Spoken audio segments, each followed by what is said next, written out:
अल्हम्दुलिल्लाहि रब्बिल आलमीन वस्सलातु वस्सलामु अला सय्यिदिल अंबियाइ वल मुरसलीन व अला आलिहि व अस्हाबिहि अजमईन अम्मा बअद। क़ाल अल्लाहु तबारक व तआला फ़िल क़ुरआनिल मजीद क़ुल इन कुन्तुम तुहिब्बूनल्लाह फत्तबिऊनी युहब्बिबकुमुल्लाह वयग़फ़िर लकुम ज़ुनूबकुम वल्लाहु गफ़ूरुर रहीम। वक़ाल अन्नबिय्यु सल्लल्लाहु अलैहि वसल्लम ला युमिनु अहदुकुम हत्ता यकूना हवाहु तबअन लिमा जिअतु बिहि औ कमा क़ाल अलैहि सलातु वस्सलाम। इंतहाई काबिल एहतराम हज़रात उलमाए किराम, बहाज़िरीन जलसा,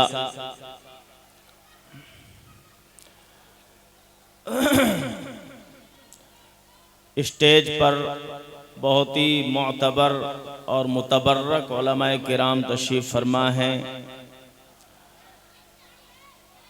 बिलखुसूस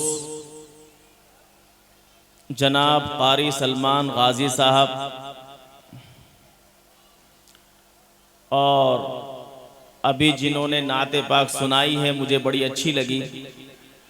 आप हजरात को भी हौसला अफजाई करनी चाहिए।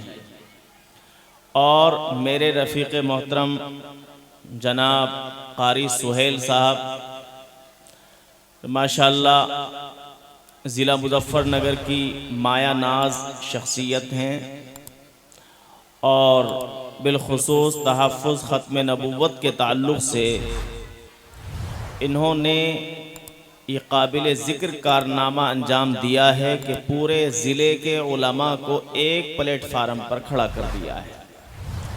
और तहफ़्फ़ुज़ ख़त्म नबुव्वत के ताल्लुक़ से कोई अगर खिदमत अंजाम दे रहा है तो यकीनन मैं ये समझता हूँ कि उसको अपनी बख्शिश के लिए किसी और काम की ज़रूरत ही नहीं है।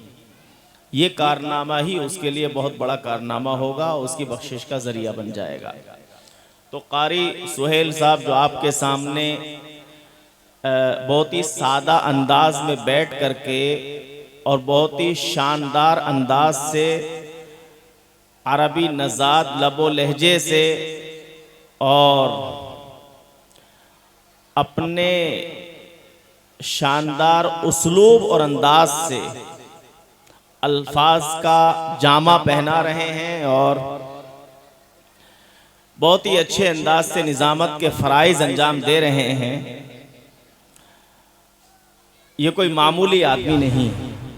जमियत उलमा के प्लेटफार्म से भी सेक्रेटरी भी हैं और शोबा इस्लाह मुआशरा के कन्वेनर भी हैं पूरे ज़िले के। तो आप इनको मामूली ना समझ करके चलें। ये तो इनकी तवाज़ु है। और पता नहीं हमारे इलाक़े में नाज़िम इजलास को छोटा सा माइक ले करके अलग बिठा दिया जाता है कि तुम शाबाशी देने के लिए भी सबकी जानिब से तुम ही हो और लगे रहो काम में। इसका मेरे ख्याल में कोई और तरीक़ा अपनाना चाहिए। अलग से नाज़िम इजलास के लिए कोई कुर्सी होनी चाहिए, वो उस पर आराम से बैठे रहें और सामने डाइस भी होना चाहिए। तो वो मेरे ख्याल में ज़्यादा अच्छा रहता है। बहरहाल आप हजरात बहुत देर से जलसे को समाअत कर रहे हैं। तिलावत कलामुल्लाह हुई, नाते नबी हुई,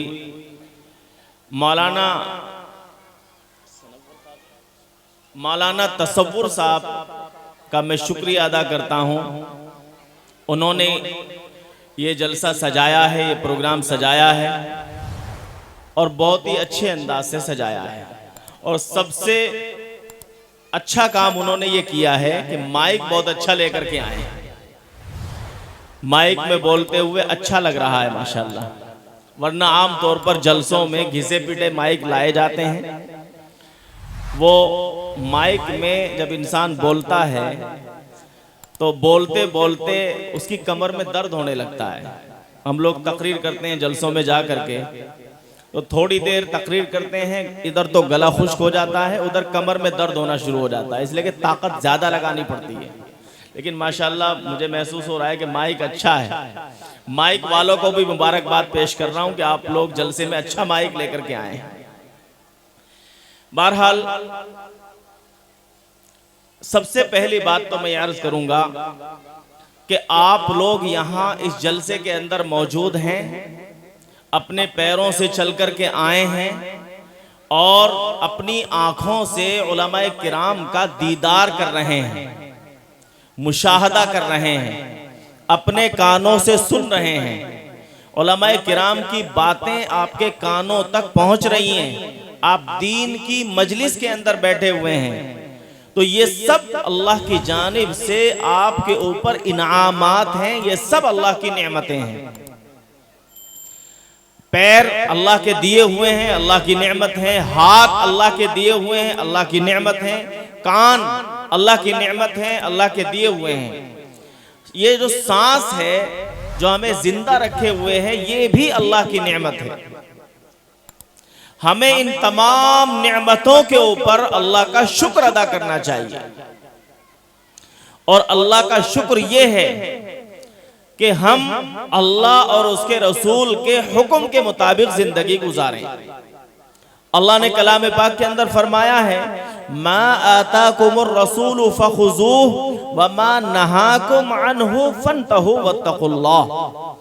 अल्लाह और उसके रसूल ने जिन कामों के करने का तुम्हें हुक्म दिया है उन कामों को करो, और जिन कामों से तुम्हें रोका है उन तमाम कामों से रुक जाओ। ये पूरी शरीयत का खुलासा है। हमें हर हाल में अल्लाह का शुक्र अदा करना चाहिए। हजरत मौलाना पीर जुल्फिकार साहिब नक्शबंदी रहमतुल्लाहि अलैह, उन्होंने अपना वाकया बयान किया कि एक डॉक्टर साहब हमारे यहाँ मेहमान हुए। खाने वगैरह से फारिग होने के बाद जब सोने का नंबर आया तो आम तौर पर मेहमान से कहा जाता है कि भाई अब आप आराम कर लीजिए, ये बैतुल खला है, यहाँ पानी रखा हुआ है। रात की ज़रूरियात की जो चीज़ें हैं वो मेहमान को बताई जाती हैं। उसके बाद मेहमान सुकून के साथ अपना आराम कर लेते हैं। हजरत पीर साहब बयान फरमाते हैं कि मैं मेहमान को समझा करके वहां से अपने कमरे में चला गया। उसके बाद मैं दोबारा किसी काम से मेहमान खाने में आया, तो मेहमान खाने में आने के बाद मैंने देखा कि डॉक्टर साहब दीवार से टेक लगाए हुए आराम से सोए हुए हैं। मैंने उनको जगाया। मैंने कहा शायद डॉक्टर साहब आप बेख्याली में इसी तरह सो गए, आप उठ जाइए, लेट कर सो जाइए। डॉक्टर साहब ने जो बात बताई वो इंतहाई काबिल गौर है, काबिल तवज्जो है।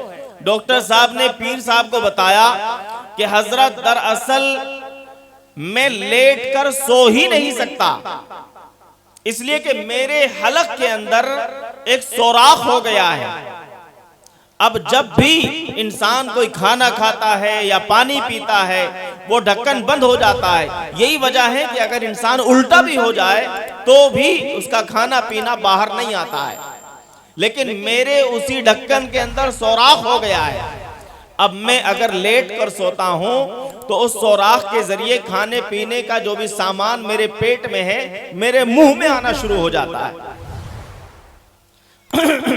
तो इसलिए मैं दीवार से टेक लगा लेता हूं, आधा लेट जाता हूं, आधा बैठ जाता हूं। इसी हालत में अपनी नींद मुकम्मल करने की कोशिश करता हूं। हजरत पीर साहब ने बयान फरमाया कि अब तक तो हम ये समझते थे कि हाथ अल्लाह की नेमतें हैं, पैर अल्लाह की बहुत बड़ी नेमत है, आंखें अल्लाह की बहुत बड़ी नेमत है, और नींद का आना ये अल्लाह की बहुत बड़ी नेमत है। लेकिन आज हमें पता चला कि लेट कर सोना ये अलग से अल्लाह की बहुत बड़ी नेमत है। मेरे भाइयों, अल्लाह ने इतनी नेमतें हमें अता फरमा रखी हैं कि अगर हम रात दिन अल्लाह की नेमतों का शुक्रिया अदा करते रहें तो हमसे शुक्रिया अदा नहीं हो सकता है। एक साहब ने बयान किया, उनका एक्सीडेंट हो गया, तो एक्सीडेंट में उनके आंख के ऊपर जो हल्की सी झिल्ली होती है, पलक के पास लगी हुई खाल जो फिल्टर का काम करती है, इत्तिफाक से उनकी ये खाल कट गई, एक्सीडेंट हो गया, कट गई। उसके बाद जाहिर है अब आंख के ऊपर अगर कोई गर्दो गुबार लगता था या कुछ भी परेशानी होती थी तो आंख को धुलना पड़ता था हर 5 मिनट के बाद। उन साहब का बयान है कि आज से पहले मैं ये तो समझता था कि आंखें अल्लाह की बहुत बड़ी नेमत है, लेकिन कभी इस तरफ जहन नहीं गया कि आंख के ऊपर जो हल्की सी खाल होती है, जो हल्की सी झिल्ली होती है, जिसकी हम कोई हैसियत नहीं समझते, ये भी अल्लाह की इतनी बड़ी नेमत है। मेरे भाइयों, अल्लाह ने ऊपर से लेकर के नीचे तक न जाने कितनी नेमतें हमें अता फरमा रखी। अगर हम रात दिन 24 घंटे अल्लाह की नेमतों का शुक्रिया अदा करना चाहें तो हमसे अदा नहीं हो सकता है।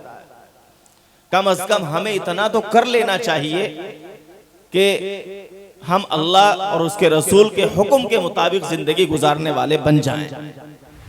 हम नमाज पढ़ें, रोजा रखें, अल्लाह और उसके रसूल ने जो भी अहकामात हमें दिए हैं हम उन तमाम हुक्मों पर अमल करें, गुनाहों से बचें और सच्चे पक्के मुसलमान बन जाएं। उलमाए किराम की आज सबसे बड़ी मेहनत इसी चीज के ऊपर हो रही है कि हम सच्चे पक्के मुसलमान बन जाएं। हम नबी के मानने वाले हैं, अल्लाह के रसूल से मोहब्बत भी करते हैं, लेकिन अल्लाह के रसूल ने जो हमें हुक्म दिया है क्या हम उस पर भी अमल करते हैं कि नहीं करते हैं? चंद चीजें ऐसी हैं कि सुबह से शाम तक हमारे खास तौर से नौजवान उन चीजों के अंदर मुलव्विस रहते हैं। एक तो हम दूसरों के दिल आजारी करते हैं, दिलों को ठेस पहुंचाते हैं, तकलीफ पहुंचाते हैं और हमें एहसास भी नहीं होता। हम गालियां देते रहते हैं सुबह से शाम तक। जब दोस्तों में बैठे तो एक दूसरे को गाली दे रहे हैं, मजाक तफरीह में गाली दे रहे हैं। हालांकि मजाक तफरीह में भी किसी के दिल को नहीं दुखाना चाहिए और इसी तरीके से मजाक तफरीह में भी गाली नहीं देनी चाहिए, उस पर भी गुनाह मिलता है। हम अपने आप को होशियार समझकर किसी का माल दबा लेते हैं, किसी का माल नाजायज तरीके से हड़प कर लेते हैं और किसी की पिटाई कर देते हैं और इसी तरीके से किसी की डोल काट लेते हैं, जमीन दबा लेते हैं। इन तमाम चीजों के ताल्लुक से अल्लाह के रसूल सल्लल्लाहु अलैहि वसल्लम के मैं चंद अक़वाल बता रहा हूं। हदीस शरीफ के अंदर आता है अल्लाह के रसूल सल्लल्लाहु अलैहि वसल्लम ने एक मर्तबा ज़ोहर की नमाज पढ़ाई और आप मिंबर पर तशरीफ ले गए। इससे पहले कभी ऐसा नहीं हुआ कि आप अलैहिस्सलातु वस्सलाम ने ज़ोहर की नमाज पढ़ाई हो और आप मिंबर पर तशरीफ ले गए हो। सहाबा किराम हैरान हैं और ताज्जुब की निगाह से आप अलैहिस्सलातु वस्सलाम को देख रहे हैं। आप अलैहिस्सलातु वस्सलाम ने मिंबर पर तशरीफ रखी और फरमाया, ए मेरे सहाबा, अल्लाह ने अपने एक बंदे को इख्तियार दिया है दुनिया में रहने का और आखिरत को पसंद फरमाने का। अभी अल्लाह के रसूल ने सिर्फ इतनी सी बात इरशाद फरमाई थी कि हजरत अबू बकर सिद्दीक रजी अल्लाह ताला अन्हु रोने लगे। हदीस में आता है फगशिया अबू बकर, हजरत अबू बकर इतने ज्यादा रोए कि बेहोश हो गए। सहाबे किराम आपके इर्द गिर्द जमा हो गए, होश में लाने की कोशिश करने लगे। जब होश में आए तो हजरत अबू बकर से सहाबा ने मालूम किया, ए अबू बकर तुम क्यों रोए, और रोए भी इतने ज्यादा कि बेहोश हो गए।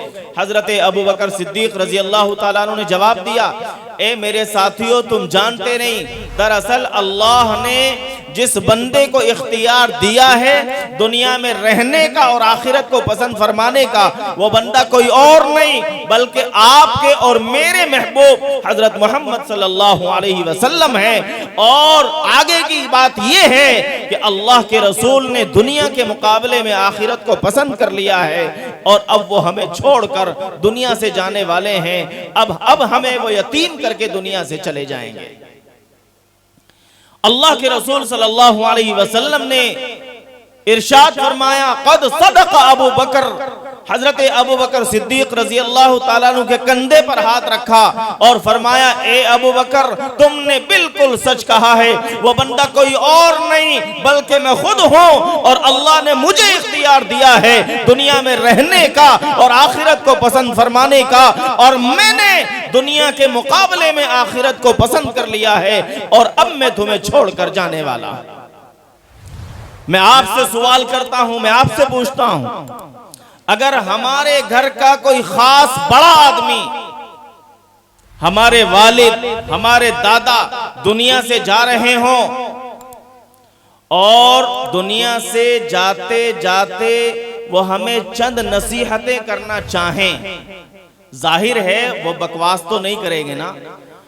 जिन बातों की उनके दिल में सबसे ज्यादा अहमियत होगी वो उसी चीज की नसीहत करेंगे। आप अलैहिस्सलातु वस्सलाम ने उसके बाद चंद बातों की नसीहत फरमाई। आप अलैहिस्सलातु वस्सलाम ने इरशाद फरमाया, ए मेरे सहाबा, मैंने पूरी जिंदगी तुम्हारे दरमियान गुजारी है, लिहाजा मैं आज तुम्हारे साथ अपना मामला साफ करना चाहता हूं। अगर मैंने पूरी जिंदगी किसी के दिल को जाने अनजाने में ठेस पहुंचाई हो, किसी का दिल दुखाया हो, तो वो आज यहीं पर खड़ा हो जाए और मुझसे अपना इंतकाम ले ले। लेकिन कोई खड़ा होने के लिए तैयार नहीं। दूसरी बात इरशाद फरमाई, ए मेरे सहाबा, अगर मैंने पूरी जिंदगी किसी को मारा हो तो वो आज यहीं पर खड़ा हो जाए और मुझसे अपना इंतकाम ले ले। लेकिन कोई खड़ा होने के लिए तैयार नहीं। तीसरी बात इरशाद फरमाई, ए मेरे सहाबा, अगर मैंने किसी को गाली दी हो तो वो आज यहीं पर खड़ा हो जाए और मुझसे अपना इंतकाम ले ले। लेकिन कोई खड़ा होने के लिए तैयार नहीं। चौथी बात इरशाद फरमाई, ए मेरे सहाबा, अगर मैंने किसी का माल नाजायज तरीके से हड़प कर लिया हो तो वो आज यहीं पर खड़ा हो जाए और मुझसे अपना इंतकाम ले ले। लेकिन कोई खड़ा होने के लिए तैयार नहीं। पांचवी बात इरशाद फरमाई, ए मेरे सहाबा, अगर मैंने किसी की जमीन दबाई हो तो वो आज यहीं पर खड़ा हो जाए और मुझसे अपना इंतकाम ले ले। मस्जिद नबी खचाखच भरी हुई है लेकिन कोई खड़ा नहीं हुआ। खड़ा कैसे होता?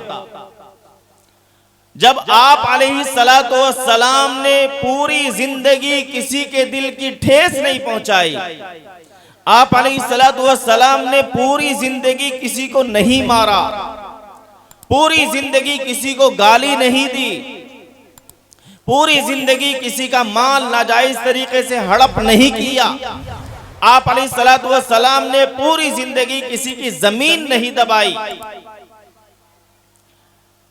दबा कैसे सकते थे? अल्लाह फरमाता है, वमा अरसलनाका इल्ला रहमतल लिल आलमीन। आप अलैहिस्सलातु वस्सलाम को रब्बुल जलाल ने आलमीन के लिए रहमत बनाकर दुनिया के अंदर भेजा है। आलमीन के लफ्ज को समझना चाहिए।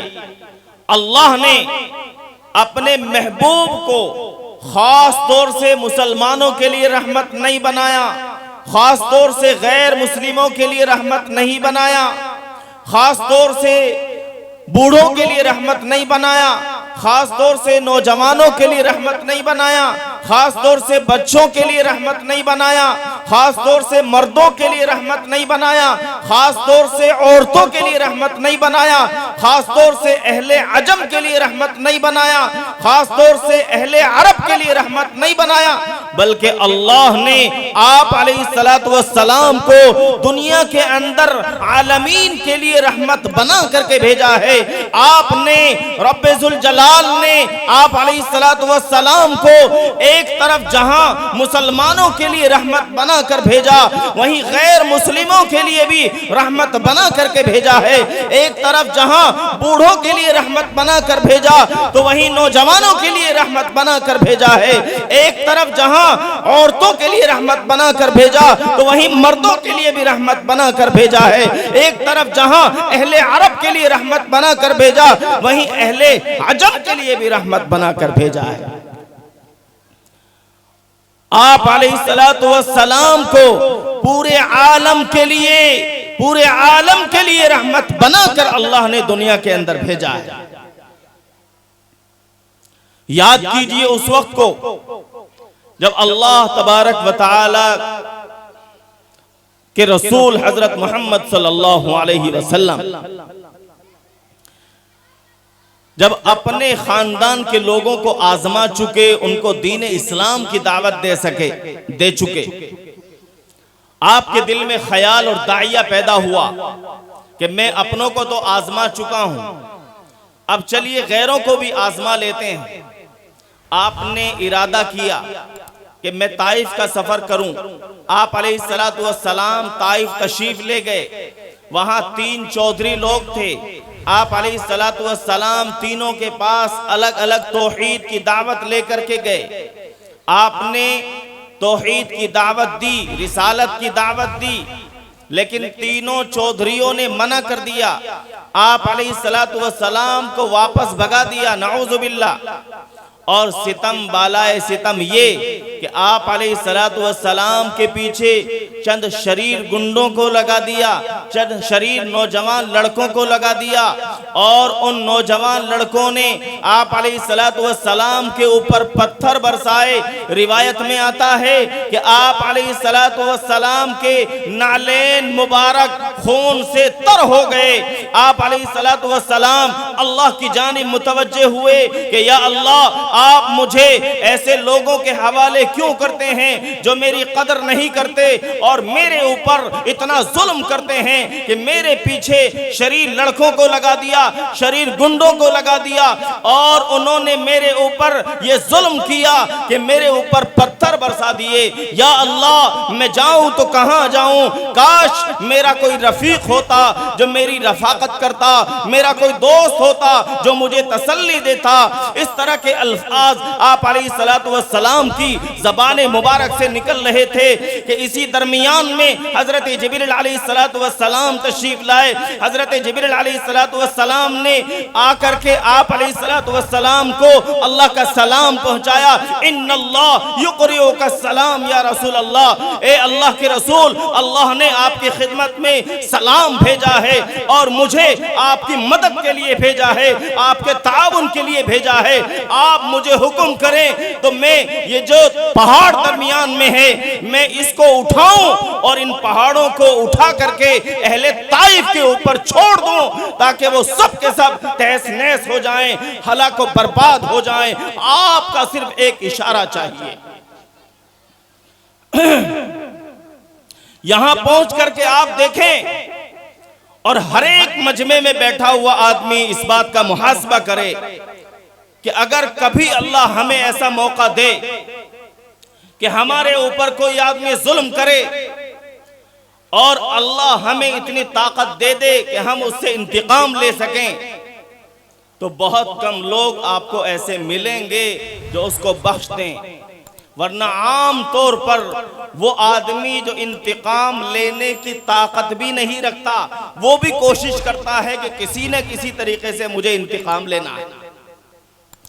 आप अलैहिस्सलाम को अल्लाह ने मौका दिया। हजरत जिब्रील अलैहिस्सलाम आपके बराबर में मौजूद और सब के सब हलाक होने के लिए तैयार। आप अलैहिस्सलाम को कुछ नहीं करना है, सिर्फ और सिर्फ हजरत जिब्रील अलैहिस्सलाम को एक इशारा करना है। लेकिन कुर्बान जाइए हजरत मोहम्मद सल्लल्लाहु अलैहि वसल्लम पर, हमारे और आपके प्यारे महबूब सल्लल्लाहु अलैहि वसल्लम पर। वैसे ही आपने रब्बुल जलाल ने आप अलैहिस्सलाम को सय्यदुल अंबिया नहीं बनाया, तमाम नबियों का सरदार वैसे ही नहीं बनाया, कुछ तो खूबियां होंगी। आप अलैहिस्सलातु वस्सलाम ने इरशाद फरमाया,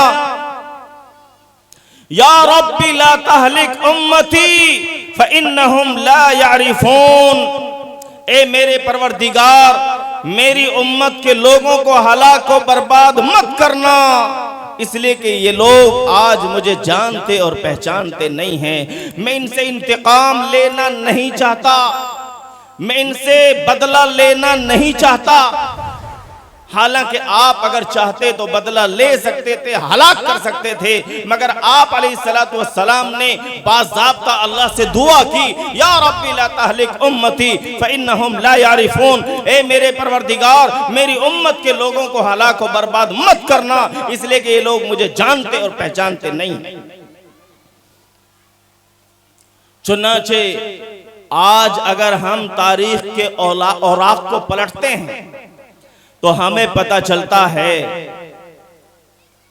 कि बाद में भी खुद हमारे हिंदुस्तान मुल्क के अंदर बहुत सारी ऐसी कौमें हैं जो बाद में चलकर के मुसलमान हुई हैं। यही वजह है कि हिंदुस्तान की अक़वाम को अगर आप देखेंगे तो आपको पता चलेगा, जितनी भी बिरादरियां हैं, जितनी भी कौमें हैं, आपको मालूम होगा कि उनमें एक तरफ जहां मुसलमान हैं, दूसरी तरफ गैर मुस्लिम भी हैं। आप जाटों को ले लीजिए, एक तरफ हिंदू जाट हैं तो मुसलमान जाट भी हैं, एक तरफ राजपूत हैं मुसलमान तो दूसरी तरफ गैर मुस्लिम राजपूत भी। इसी तरह एक तरफ अंसारी मुसलमान हैं तो दूसरी तरफ गैर मुस्लिम भी हैं। इसी तरह झोजे जहां मुसलमान हैं वहीं गैर मुस्लिम भी हैं। यानी जितनी भी बिरादरियां हिंदुस्तान के अंदर हैं, अक्सर को आप देखेंगे कि उनमें से अक्सरियत ऐसी है कि जिनमें से मुसलमान भी हैं और गैर मुस्लिम भी हैं। ये लोग बाद में चलकर के मुसलमान हुए हैं। अल्लाह के रसूल सल्लल्लाहु अलैहि वसल्लम के ज़माने में बहुत ही कम बिरादरियां हमारे मुल्क के अंदर इस तरह की हैं जो उस वक्त से चली आ रही हैं, वरना तारीख के औराक अगर आप पलट करके देखेंगे तो बाद के मुसलमान ज्यादा हैं। उस वक्त में अगर आप अलैहिस्सलातु वस्सलाम इंतकामी जज्बा रखते और उनसे इंतकाम ले लेते, अहले ताइफ को हलाक कर देते, तो शायद ये सिलसिला हम लोगों तक ना पहुंचता। तो इससे पैगाम मिलता है कि हमें इंतकाम लेने से पहले, बदला लेने से पहले सोचना चाहिए। और मैं लगे हाथ एक वाकया बतलाता चलूं। आज हम लोग बड़े जज्बाती हो जाते हैं, खास तौर से अगर बेटी या बेटे का कोई मामला पेश आ जाए और बेटी की ससुराल का अगर कोई मामला पेश आ जाए तो आग बबूला हो जाती है। एक मर्तबा आकाए नामदार हजरत मोहम्मद सल्लल्लाहु अलैहि वसल्लम हजरत फातिमा रजी अल्लाह ताला अन्हा के पास तशरीफ ले गए। आप अलैहिस्सलातु वस्सलाम हजरत फातिमा रजी अल्लाह ताला अन्हा से बेपनाह मोहब्बत करते थे।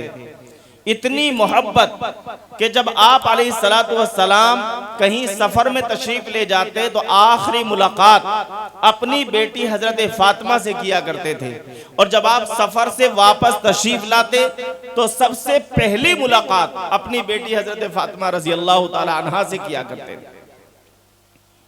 और शक्लो सूरत के एतबार से, रहन सहन के एतबार से, बैठने उठने के एतबार से, बातचीत के एतबार से हजरत फातिमा रजी अल्लाह ताला अन्हा के बारे में आता है कि ज्यादातर आप अलैहिस्सलातु वस्सलाम से मुशाबहत रखती थी।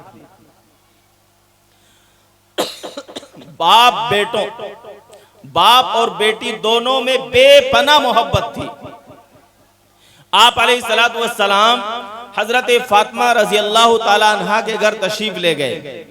देखा वहां हजरत अली नहीं है। मालूम किया, ए फातिमा, अली कहाँ है? हजरत फातिमा ने जवाब दिया कि दरअसल मेरे और अली के दरमियान झगड़ा हो गया किसी बात को लेकर। हजरत अली रजी अल्लाह ताला घर से निकलकर मुझसे नाराज होकर चले गए। आप अलैहिस्सलातु वस्सलाम वहां बैठे नहीं और गुस्सा भी नहीं हुए, बल्कि हजरत अली को तलाश करने के लिए आप अलैहिस्सलातु वस्सलाम बाहर तशरीफ ले गए। मस्जिद नबवी के सामने कच्ची जमीन थी।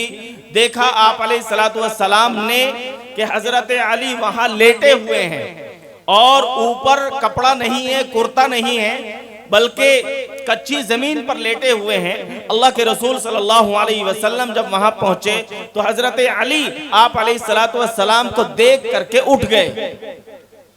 जिस वक्त में उठे हैं उस वक्त में हजरत अली रजी अल्लाह तआला अन्हु के कमर के ऊपर मिट्टी लग गई। आप अलैहिस्सलातु वस्सलाम ने बतौर मजाक के कहा, या अबत तुराब। तुराब के माना मिट्टी के आते हैं। चूंकि कमर पर मिट्टी लगी हुई थी तो आप अलैहिस्सलातु वस्सलाम ने मजाक किया और फरमाया, ए मिट्टी वाले। उसके बाद आप अलैहिस्सलातु वस्सलाम, उलमा जानते हैं कि हजरत अली रजी अल्लाह तआला अन्हु की कुन्नियत भी अबू तुराब है। आप अलैहिस्सलातु वस्सलाम से हजरत सहाबे किराम इतनी मोहब्बत रखते थे, इतनी मोहब्बत रखते थे कि हम और आप उसका तसव्वुर भी नहीं कर सकते हैं। देखिए, हजरत अली को मजाक में कहा अबू तुराब। हजरत अली को ये बात इतनी अच्छी लगी, इतनी अच्छी लगी कि हजरत अली ने अपनी बाज़ाब्ता उसको कुन्नियत बना दिया, नाम का एक जुज़ बना दिया। इसी तरह हजरत अबू हुरैरा रजी अल्लाह तआला अन्हु, हजरत अबू हुरैरा का नाम तो कुछ और है बल्कि लोग नाम भूल भी गए। हुरैरातुन, ये हिर्रतुन की तस्गीर है। हिर्रतुन के माना बिल्ली के आते हैं, हुरैरा उसी की तस्गीर है। इसका मतलब है छोटी सी बिल्ली। हजरत अबू हुरैरा को बिल्ली पालने का शौक था और बल्कि हर वक्त बिल्ली को अपने साथ रखा करते थे।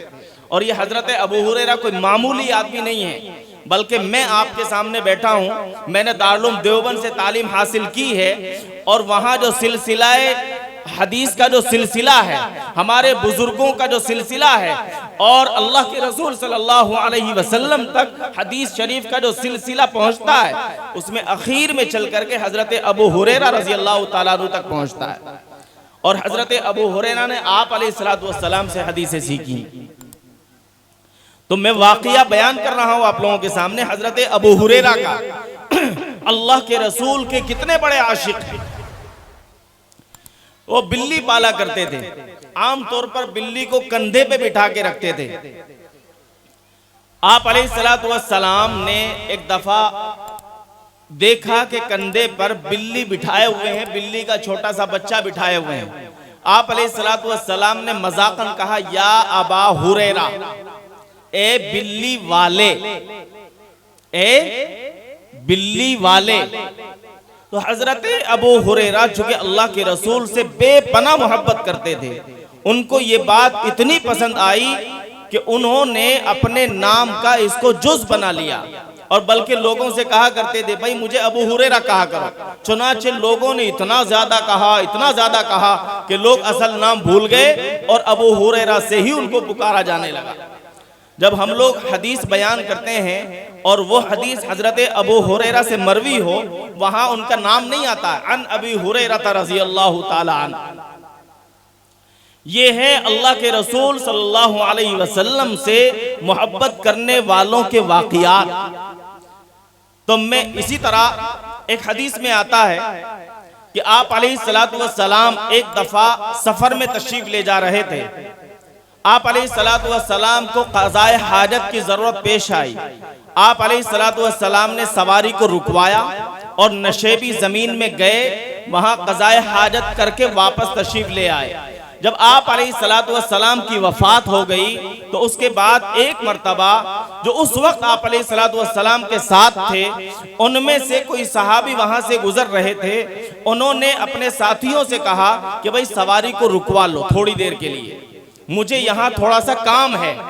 सवारी रुक गई, वो सहाबी गए और वहां जाकर के जैसे आप अलैहिस्सलातु वस्सलाम सवारी रुकवा कर तशरीफ ले गए थे, जहां जहां को आप अलैहिस्सलातु वस्सलाम गए थे उसी जगह पैर रख करके गए और जिस जगह आप अलैहिस्सलातु वस्सलाम ने बैठ करके क़ज़ाए हाजत किया था वहां थोड़ी देर बैठे और वापस तशरीफ ले आए। उनके साथियों ने मालूम किया, अरे भाई क्या बात हो गई थी, आपने सवारी को रुकवाया फिर गए, वहां थोड़ी देर बैठे, हमें ऐसा लगा कि आपको शायद क़ज़ाए हाजत की तो कोई जरूरत नहीं थी, फिर आप क्यों गए?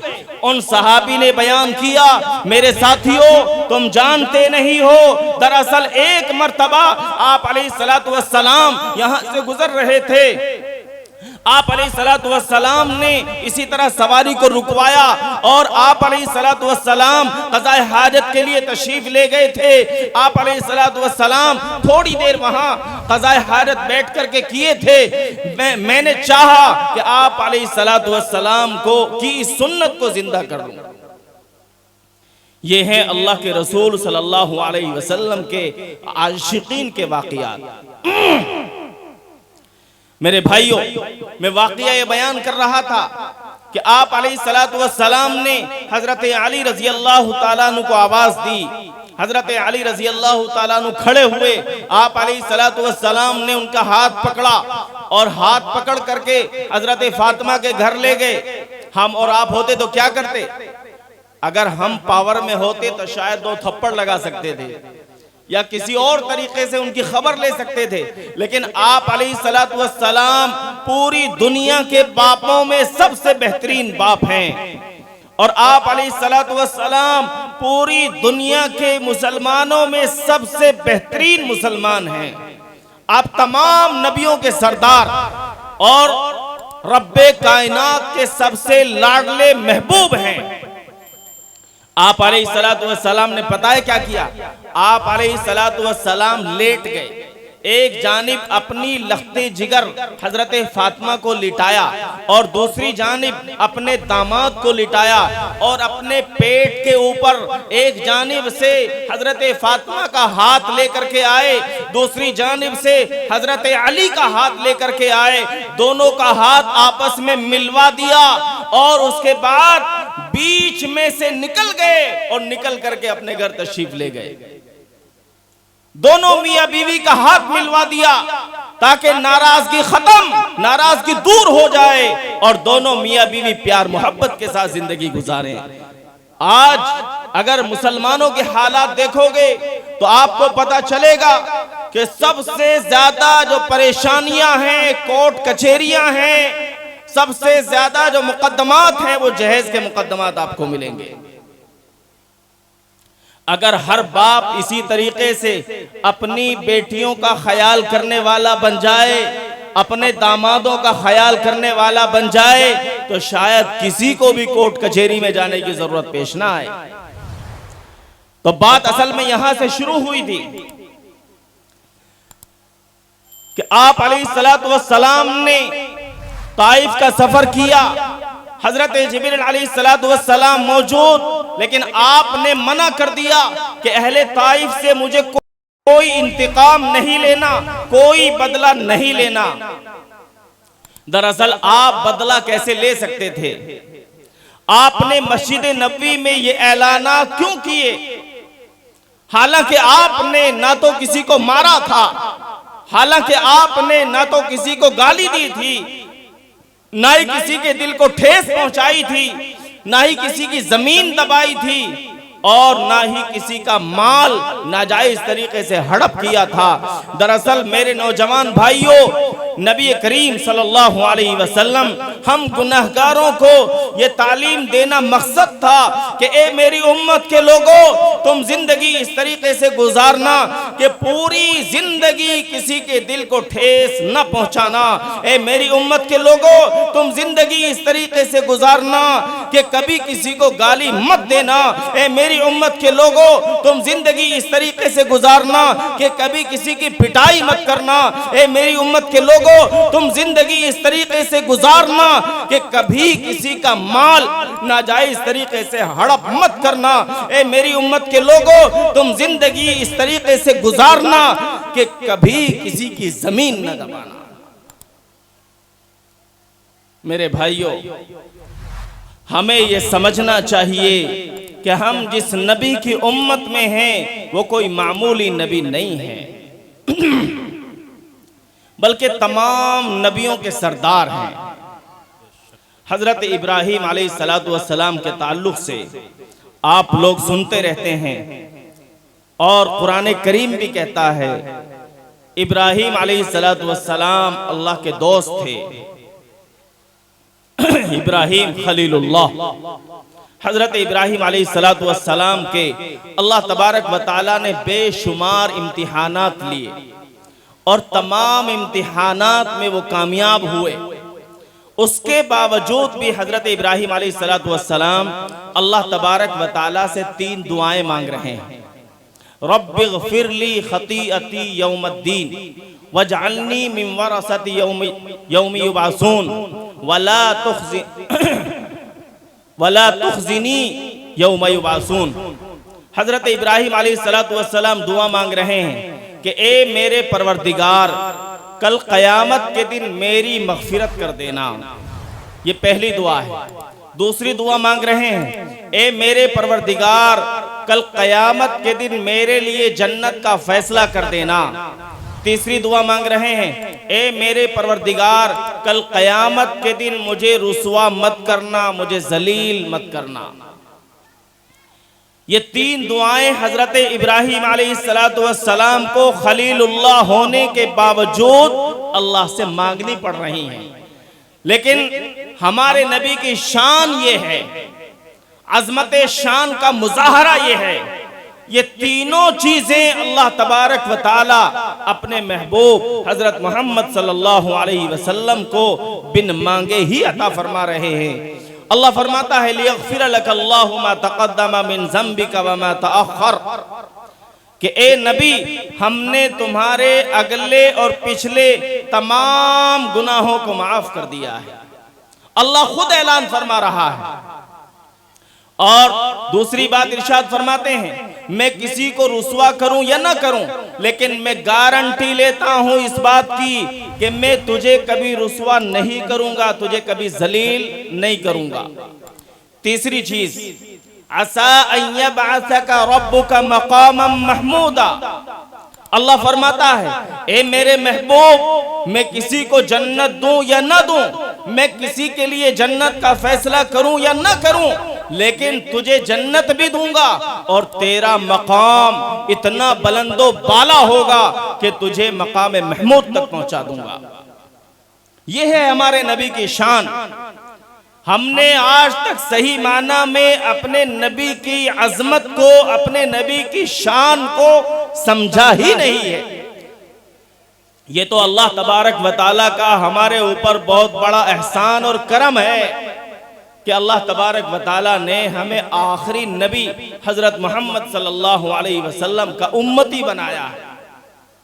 याद कीजिए उस वक्त को जब आप अलैहिस्सलातु वस्सलाम मेराज के लिए तशरीफ ले गए और आप अलैहिस्सलातु वस्सलाम सीधे अर्शे मुअल्ला पर पहुंचे। कलाम पाक इसका नक्शा खींचता है, फकाना क़ाबा क़ौसैनी औ अदना। आप अलैहिस्सलातु वस्सलाम अर्शे मुअल्ला पर हैं, एक तरफ रब्बे जुल जलाल हैं, दूसरी तरफ महबूब रब्बे जुल जलाल हजरत मोहम्मद सल्लल्लाहु अलैहि वसल्लम हैं। इस बात में इख्तिलाफ है कि दरमियान में पर्दा था या नहीं था। अलबत्ता इसमें कोई इख्तिलाफ नहीं कि दोनों के दरमियान एक कमान या 2 कमान का फासला था। दोनों आमने सामने हैं, दोनों बिल्कुल तने तन्हा हैं, दरमियान में कोई नहीं है, बिल्कुल तखलिया है, तन्हाई है।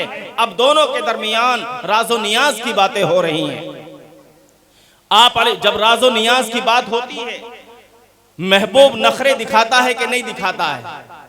जो महबूब होता है वो नखरे दिखाता है। दरअसल यहाँ मामला ये है, खुद अल्लाह तबारक व तआला मुहिब है और हमारे और आपके महबूब हजरत मोहम्मद सल्लल्लाहु अलैहि वसल्लम अल्लाह के महबूब हैं। नखरा किसको दिखाना है? महबूब को दिखाना है। चुनाचे महबूब नखरा दिखा रहा है, एतराज कर रहा है, या रब्बी क़द सख्खरतन नार लि इब्राहीम व सख्खरतल जिबाल वल हदीद लि दाऊद व सख्खरतर रियाह व शयातीन वल जिन्न लि सुलेमान व सख्खरतल बहर लि मूसा। ए मेरे परवरदिगार, तूने हजरत इब्राहीम अलैहिस्सलातु वस्सलाम के लिए आग को गुले गुलजार बना दिया, तूने हवाओं को, जिन्नातों को, शयातीन को हजरत सुलेमान अलैहिस्सलातु वस्सलाम के ताबे बना दिया, और तूने लोहे को हजरत दाऊद अलैहिस्सलातु वस्सलाम के ताबे बना दिया, और तूने दरिया को हजरत मूसा अलैहिस्सलातु वस्सलाम के ताबे बना दिया। फमाज़ा जअलतली या रब्बी, ए मेरे परवरदिगार, तूने बड़े बड़े नबियों को बड़ी बड़ी नेमतों से नवाजा। तूने इब्राहीम को नेमत दी, तूने सुलेमान को नेमत दी, तूने दाऊद को नेमत दी, तूने मूसा को नेमत दी। फमाज़ा जअलतली या रब्बी, ए मेरे परवरदिगार, तू मुझे बता तूने मुझे क्या दिया है। अब रब्बे जुल जलाल की जानिब से जवाब आता है। रब्बे जुल जलाल जवाब इरशाद फरमाते हैं जो सुनने के काबिल है। रब्बे जुल जलाल इरशाद फरमाते हैं, ए मेरे महबूब, तूने बड़े बड़े नबियों की बड़ी बड़ी नेमतों को देखा। तूने इब्राहीम की नेमत को देखा, तूने सुलेमान की नेमत को देखा, तूने दाऊद की नेमत को देखा, तूने मूसा की नेमत को देखा, और अब मुझसे पूछता है कि तूने मुझे क्या दिया है। तो सुन ले, हमने तुझे ऐसी चीज अता फरमाई है जो आज से पहले हमने किसी को नहीं दी, और कयामत तक हम किसी को वो चीज देने वाले नहीं हैं। वरफाना लका जिक्रक, हमने तेरा जिक्र इतना बुलंदो बाला कर दिया है, इतना बुलंदो बाला कर दिया है कि जब तक ये दुनिया बाकी रहेगी और मेरा नाम लिया जाता रहेगा, मेरे नाम के साथ तेरा नाम भी लिया जाता रहेगा। चुनांचे आज हम देखते हैं एक मुअज्जिन अजान कहता है, उसकी अजान मुकम्मल नहीं हो सकती जब तक कि मोहम्मदुर रसूलुल्लाह न कह लेवे। एक तकबीर पढ़ने वाला तकबीर पढ़ता है, खुदा की कसम उस वक्त तक उसकी तकबीर मुकम्मल नहीं हो सकती जब तक कि मोहम्मदुर रसूलुल्लाह न कह लेवे। एक कलमा पढ़ने वाला ला इलाहा इल्लल्लाह पढ़ता है, खुदा की कसम उस वक्त तक वो मोमिन नहीं हो सकता, उसका कलिमा मुकम्मल नहीं हो सकता जब तक कि मोहम्मदुर रसूलुल्लाह न कह ले। हम और आप नबी की अजमत को नहीं जानते, नबी की शान क्या है इसको नहीं समझते हैं, इसीलिए हम नबी का कोई हुक्म हमारे सामने आता है उसको नजरअंदाज कर देते हैं। मेरे भाइयों, नबी के आशिक कैसे होते हैं? एक यहूदी का वाकया मैं आपको बताता हूं। रिवायत में आता है मुल्क शाम का एक यहूदी था जो तौरेत का मानने वाला था। गौर से सुनने की बात है, आपस में बातचीत न करें। अगर मेरी तकरीर से समा खराशी हो रही है, अच्छी नहीं लग रही है, तो मैं वहां जाके बैठ जाऊंगा। बताइए, आप लोग सुनेंगे, मेरी कमजोरी है ये। मैं सबक भी बच्चों को पढ़ाता हूं तो उनसे पूछ लेता हूं, भाई अगर मुकम्मल तवज्जो है तो मैं पढ़ाऊंगा, अगर मुकम्मल तवज्जो नहीं है तो मैं नहीं पढ़ाऊंगा, आज की छुट्टी कर लो। तो अगर तलबा कहते हैं कि नहीं हम मुकम्मल मुतवज्जे हैं तो मैं पढ़ाता हूं, नहीं तो नहीं पढ़ाता। और मुझे कभी कभी गुस्सा भी बहुत ज्यादा इस बात पर आता है। मेरे एक साथी थे अमरोहा के, वो तकरार में बैठते थे दारुल में। मैं उनको समझाता था, मैं कोशिश करता था कि उनको समझाऊं बात, वो सुनते रहते थे।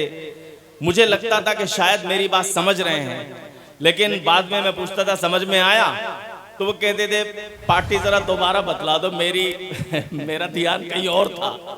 तो हालांकि मुझसे उम्र में बड़े थे, लेकिन कभी कभी मैं एक हाथ लगा दिया करता था उनको, और वो इस बात का बुरा भी नहीं मानते थे। वो समझते थे कि ये बड़ी मेहनत से मुझे समझाते हैं। हम और आप यहाँ बैठे हैं तो मेरी कोशिश है कि हम कुछ लेकर के जाएं, कुछ समझ कर के जाएं। तो मुल्क शाम का एक यहूदी था,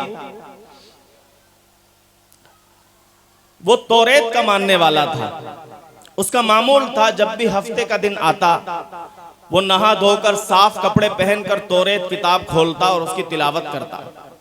एक जगह पर उसने तौरेत किताब के अंदर मोहम्मद सल्लल्लाहु अलैहि वसल्लम का नाम लिखा हुआ देखा। चुनांचे वो अल्लाह के रसूल से बड़ी बहुत नफरत करता था, नाउजुबिल्लाह। चुनांचे उसने उस जगह से मोहम्मद का नाम काट दिया। जब अगला हफ्ते का दिन आया, शनिचर का दिन आया, वो अपने मामूल के मुताबिक नहाया धोया, साफ कपड़े पहने और फिर से तौरेत किताब खोली। उसने अब एक जगह नहीं बल्कि 2 जगहों पर मोहम्मद का नाम लिखा हुआ देखा। उसने दोनों जगहों से काट दिया और उनको जला दिया। ये रिवायत में आता है, हदीस में आता है। जब तीसरा शनिचर आया, उसने फिर से अपने मामूल के मुताबिक नहा धोकर साफ कपड़े पहनकर तौरेत किताब खोली, उसकी तिलावत शुरू की।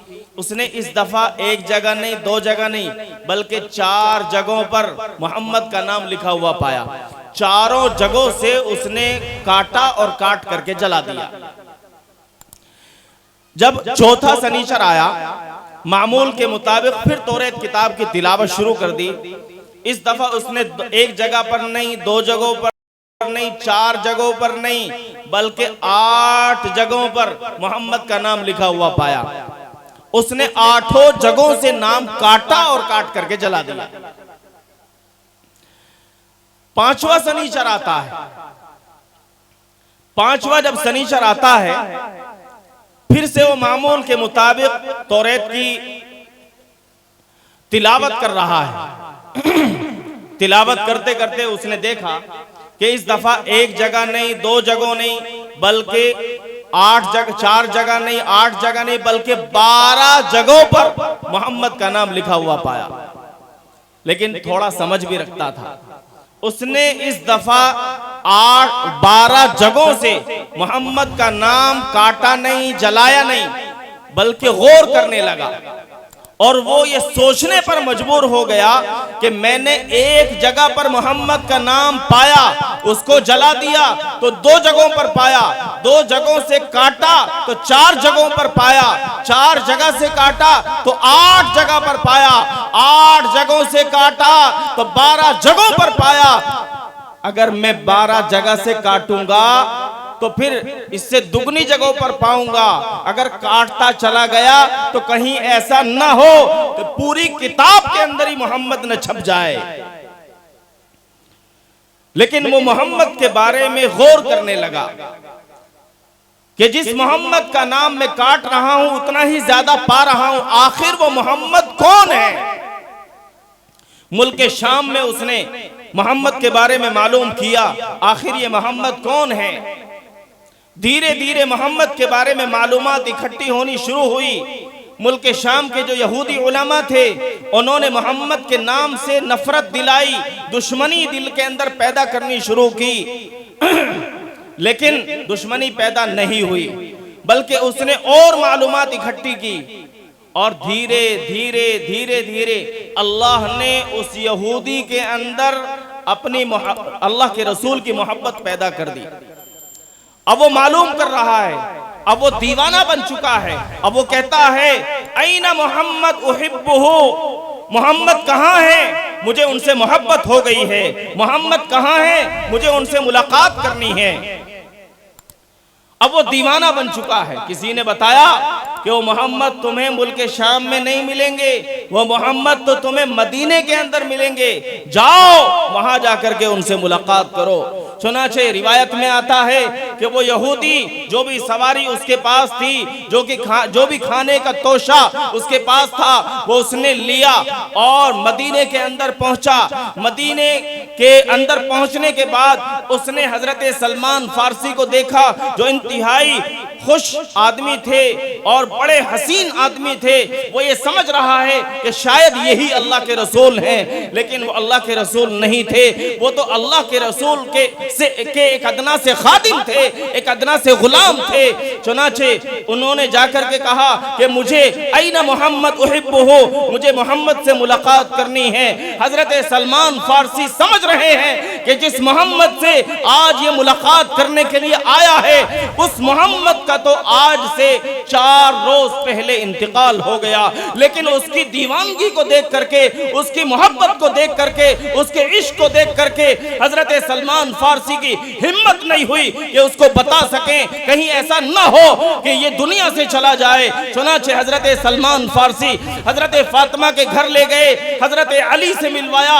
हजरत अली से मिलने के बाद वो यहूदी कहता है ऐना मोहम्मद उहिब्बुहु, मुझे मोहम्मद से मिलाओ, मुझे मोहम्मद से मिलाओ। हजरत अली ने बताया कि जिस मोहम्मद से तुम मुलाकात करने के लिए आए हो उस मोहम्मद का आज से 4 रोज पहले इंतकाल हो गया है। चुनाचे वो और ज्यादा अल्लाह के रसूल का दीवाना हो गया और वो कहता है, अरे अगर तुम मुझे मोहम्मद से नहीं मिला सकते तो कम से कम उनका कोई कपड़ा ही लाकर दिखा दो, दुनिया गवाह है। हजरत अली घर के अंदर गए, हजरत फातिमा ने आप अलैहिस्सलाम का जुब्बा मुबारक निकाल करके दिया, दुनिया गवाह है, दुनिया शाहिद है कि उसमें 7 पेबंद लगे हुए थे।